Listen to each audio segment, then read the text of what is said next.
What an original name. Last year I was Rabbit, but I switched to something a little less exciting this year as Rodster. But I do a lot of sound rower stuff. I have a Bay, Jenna's got the Bay 21. I have a Maas 24 rowing shell, and I do a lot of open water rowing like Jenna does, and we do it with sound rowers and paddlers. And so I'm used to being out in the sound for a lot of race stuff, and as much as I would have liked to have just taken my time and enjoyed the trip, because it's one that's really meant to be enjoyed, once I get a pair of oars in my hand, I unfortunately I don't want to stop until I get to where I'm going. So, so unfortunately that was my modus operandi for this particular trip, and as it was last year. I did this last year as well, and had a fairly mundane trip for the most part. I had it planned out ahead of time. I have a Navionics app on my phone. I'd worked on my phone to try to get it so it would last as long as it could. I got a good battery pack to go with it, so it charged, because I knew my phone only lasts about 5 hours. I knew I'd need at least 13 to 14 hours, if not more. And so I got a battery pack that would get me through the night. And I thought, okay, I've got my app. I can get me through the night. Because I try to take as many shortcuts as possible. So I'll do straight lines wherever I can, unless I know the current's going to be good somewhere else. I'll take a straight line between 2 points, and at nighttime it's hard to know where those straight lines are if you don't have any land in sight, if you're just going by an occasional light out there. So I was depending on my light for most of the night, and everything was going pretty well up until I hit the north end of Bainbridge. Bainbridge was a lot nicer than it was last year. I thought, oh good, I got the north end of Bainbridge, everything's going good, I got my app going, I'm starting to cut across over to Kitsap. And I just got the Kitsap, and the wind kicked into gear, and my app went out. My phone died. Oh no! And it's like, now what am I going to do? Because I really can't see the shoreline over at Kitsap very well. I can see some lights, but there's lights, there's blanks, there's lights. There's the far side, and there's a channel, and you're really not sure where the channel is and where the point is up there. And so I knew if I headed kind of straight north, or maybe a little bit west, I'd be safe, and I'd hit land, and then I could work my way around the corner. So eventually I kind of did that, and I found a star up above me I could kind of set my back point off of, because as a rower you're not looking forward at those lights all the time, able to focus. So you have to have something behind you to focus on, and the only thing I could find behind me to focus on was this big South Star satellite. So I kind of used it to kind of work my way off for a while, and so I was using that, and then also somebody was coming up behind me. I thought, well, maybe they've got a good navigation app, but they kept going further west, and I thought, well, so I kind of drift west with them, but they must have been following me because we ended up way further west than I wanted to end up. And anyway, finally found land there, worked my way around the corner, and then just kind of followed land most of the way up there, because up at Kitsap you're kind of staying pretty close to land most of the time. So I was able to kind of keep my point there along the way, straight lines pretty much all the way. Worked my way up to Point No Point with really no problem, other than I'd be going along thinking, okay, my feet are getting dry again, things are good, and then all of a sudden I'd hit these standing waves of these little points would be sticking out, and you hit those standing waves, and you hit these massive standing waves, and whoosh, into my footwell would come all the waves and water again. I'd be filled up over the top again, and then my baler would have to just gradually drain it out, and it'd take 5 or 10 minutes to get it all back out again, and then another 15 or 20 minutes to get my feet somewhat comfortable again. Then just about that time, whoosh, here comes the next point in. And so it's kind of repeated that all night long. Every time I just start to get comfortable with my feet, the next set of waves would come flood my footwell.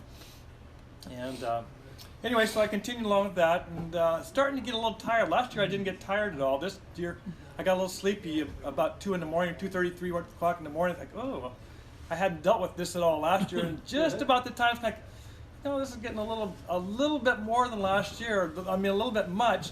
All of a sudden, I noticed, I think it's getting to be daylight out there. I'm starting to see some things I couldn't see before, and all of a sudden, whoosh, I'm awake. So it's okay. So I was ready to go again, and ready to continue on full speed anyway, without having to worry about sleepiness. And worked my way up to Point No Point, hugged the corner at Point No Point, and thinking, okay, now I've got to go across all this open water over to Marrowstone, because I was planning on doing a straight line north up to Marrowstone. Last year I'd gone over to Foulweather Bluff. I'd gone hit the bell buoy right there off of Foulweather Bluff, and just north of that buoy, I had hit just the worst rip up over there. And I said I didn't want to do that. That was my big concern this year, was avoiding that rip at all costs, because that just really sucked the life out of me last year, and I wanted to avoid it. And so I got just past the point, no point, but I still had no app, and I now got to get all the way over to Marrowstone. So I was able to, in the meantime, I was able to charge my phone in the background. So I'd stopped off of point, no point, put my phone app back on, got my Navionics app back up and going, got my waypoints going, said, okay, now I can see my way across. And I started across, and all of a sudden the north wind hit, the waves hit, and I thought, oh, this isn't going to work at all. So maybe I'll go back along the shoreline there and work my way along the shoreline to foul weather bluff. And I started heading back to shoreline. So I did 180, came back to shore, started coming back to shore, and I looked, and the waves were better in there, but they weren't great. The water was still moving a little bit, and I thought, no, this isn't going to work. The wind's coming due out of the north, just putting my nose into it and head back into it again. So I did another 180, headed back north again. And as I heading in the waves, they were just knocking me all over the place. But I realized, I was looking down my speed, and I was actually going 6 or 7 miles an hour. I thought, okay, the waves are knocking the crap out of me, but I'm moving. So as long as I can take this being knocked to pieces, I'll take it as long as I'm moving fast. So I went ahead and accepted it, and it actually was only for maybe another half mile or so, and then all of a sudden it kind of flattened out, and I thought, okay, I survived that. And another mile or so later, I started hitting again, but then about halfway over to Marrowstone, it finally flattened out. But I kept having my waypoints to Marrowstone and on my GPS. At that point, of course, it had been foggy. As soon as I left, so shortly after I left point, no point, I hit fog, and so I hadn't seen land for forever there. So I sat in this blanket of fog. But as long as my app was telling me there was land somewhere up there, and I was on a path, I was good with it. And I didn't see Marrowstone until I was probably a couple hundred yards off of shore when I finally saw it. And so I came in just on the west side of Marrowstone there, and then followed the shoreline up to the canal. And I had a big, about a 40-footer coming up beside me, chugging up, and like, oh, he's going to pass me into the canal. And thought, okay, just go ahead and go. If you're going to go ahead and pass me. And then he decided, when he caught even with me, that he backed off and let me go through the canal first. I thought, okay, well, he's going to push me through the canal. And I'd come through early enough that I had a good current going through, and I was running 6 or 7 miles an hour through there with hardly even rowing, and got through the canal very easily, and got the far side, and shortly before I got to the canal, I'd been monitoring all the traffic all night long. I'd been cycling through all the channels, and I'd been listening to vessel traffic control all night long. And they'd been actually keeping me awake all night long with, okay, this cruise liner's going here, this cruise liner's going there. But then as I got to the canal, I heard the race channel come on. I said, oh, we got team, I forgot what they called it, but I think it was Team Tahoma, whatever the 6-man outrigger was, come through there. And then heard me, and then Team No Dream with Nate. And I thought all three of us, and I thought, oh, I hadn't seen anybody around. That, oh, I got 2 that are right with me somehow.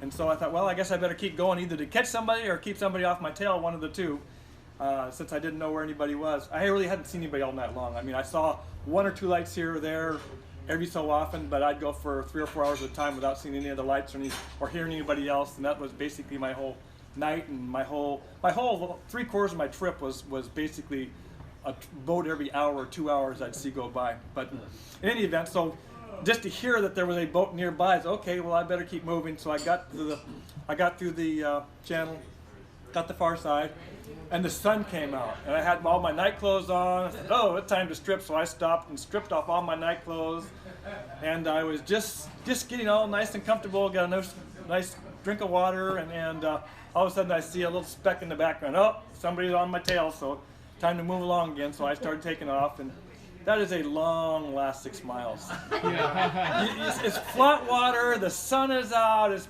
beautiful, but you just want to be done at that point. You think you're in Port Townsend Bay, you ought to be just about done, and you really are. But that last 6 miles is just a really long stretch, and it's worse with wind.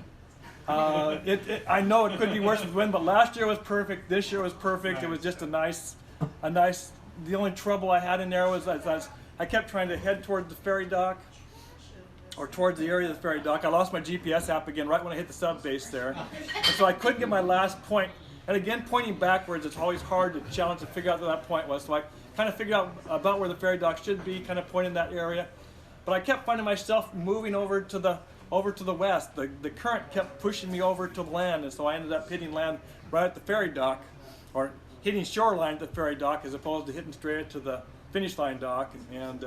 So I cruised right along the end of the dock to the ferry line dock, and I was coming up the finish line dock, and I see all the people up there in my rear view mirror, and all the people, and I'm right there, and I think they ought to be able to see me. Nobody's saying anything up there, and I'm right underneath the dock, and I hear my wife, "There he is!" They had been looking out in the water, way out in the channel for me, and here I sneak along the shoreline here, and so she and her sister there, and I accidentally had some in-laws as well as there. So anyway, it was a good finish. Last year when I finished, I'd finished, and I had tried to squeeze my shell in between the pilings. Oh, God. Oh my. Big mistake. The oars don't go between the pilings to begin with, but I tried to tuck them in, and I tucked them in just a little too far, and I tipped, and I fell out of the boat last year. I said, I'm not doing that this year. This year I'm going around the pilings. I'm going to make a nice, graceful entrance into the shore. Okay. I went around the pilings, made a nice, graceful entrance to the shore. The nice shore helpers came out to assist me out of the boat. They held the boat. I got out of the boat. Of course, I'm in my stocking feet. Got big rocks, kind of not big rocks, but just rocks out there that your feet are trying to go. And I hadn't stepped out of the boat for 14 hours. Oh, man. Yeah. I had sea legs really bad. Yeah. I hit that first rock. Down in the water I went. Oh, man. And of course now I've got the medical people there. They're looking at me. Okay, this guy's bad shape, and so they were with me for about the next half an hour, not believing that I was okay, because they wanted to make sure I was okay. So they stuck close to me and were monitoring me and making sure I was able to walk okay. The one thing I will add that's probably a little weird for some people, or for most people.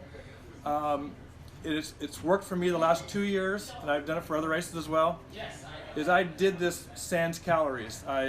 Last year I had breakfast the morning of and then didn't eat until I got done.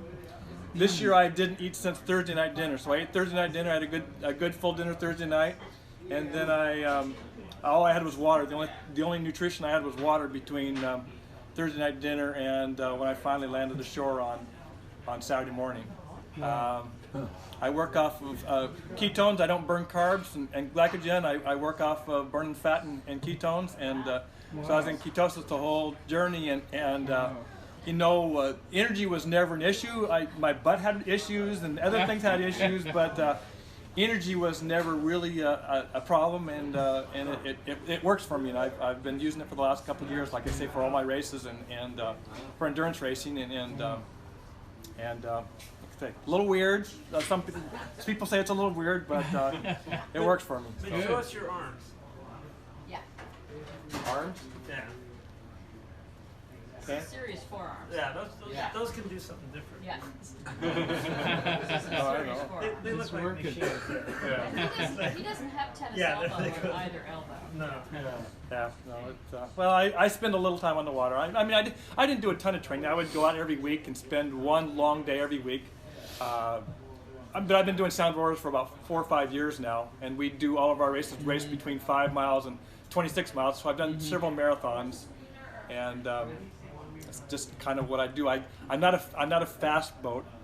The only way I can do is to outlast people, and so that's what I kind of do. What time did you finish? I finished at a little after 9 at 14 hours. Ninth place. Good. So, Good. yeah. Thank you.